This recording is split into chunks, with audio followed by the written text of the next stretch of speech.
This is The Legend of Zelda Breath of the Wild new game, but it's a franchise that's gone multiple decades for us, and there's a lot of love for that, so we had to treat the game and the booth the same amount of reverence that fans have for it. So people really tried to, with the booth, create the same experience that you have in the game. And that means everything in here is actually to scale. So Link is the same scale to the Bokoblin and the Guardian as you see in the game. There's actually grass here in the booth like you'd see in the environment of Hyrule in the game. So we tried to make the game and this booth as close together as possible to create the best gaming experience possible for anybody that wants to play it.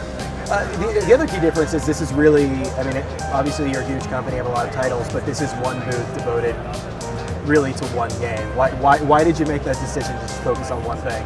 We went all in with this game this year. We have never done that before. Normally a booth like this would have multiple games, but by making just one game, we were able to take a total immersive environment approach to it. So when you walk in, it's like you're walking into the world of Hyrule, where Link inhabits that world.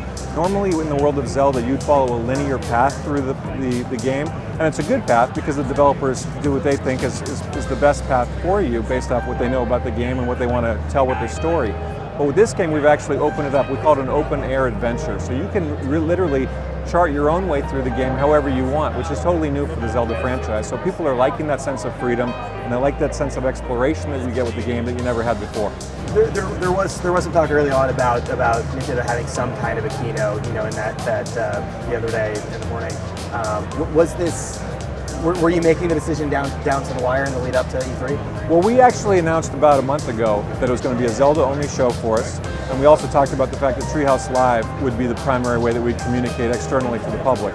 So, there's always speculation at a show like E3. People have different theories about people might do where they pull a surprise at the end. But for us, we stayed true to what we said we were going to do, which is use Treehouse Live and have the booth be the primary way we talk about the game.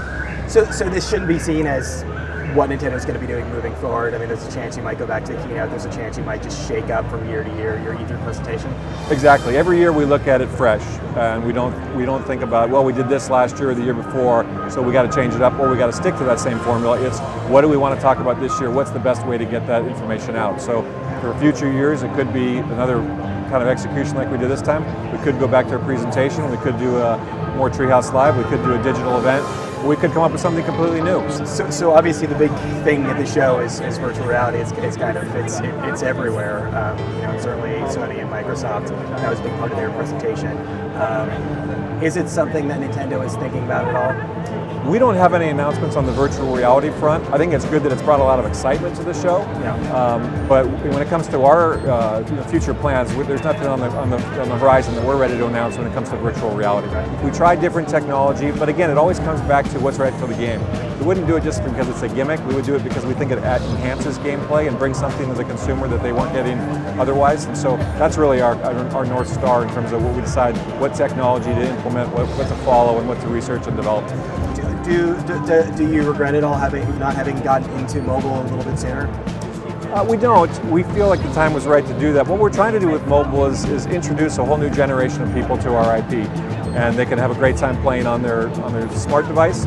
They can also, if they like what they get there, if they get like that taste, they can also come over to our more dedicated systems like Nintendo 3DS or Wii U using Amiibo. So it's a great way. I mean, literally there are so many phones out there, so many tablets, so many ways. We didn't want to pass up on that opportunity anymore to start to let people know, what they could experience in the world of Nintendo.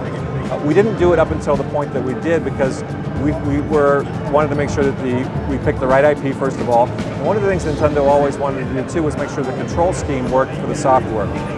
We talked about new technologies and when we would move on to other things, other technologies.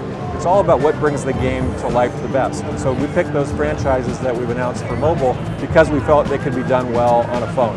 Other ones that we haven't announced yet because we still think the best interface to interact with those games is with our dedicated systems. So that's really the thought process we go through when it comes to mobile. Our own is how is the best way to play it, what's the best way to get it out there so people can enjoy it.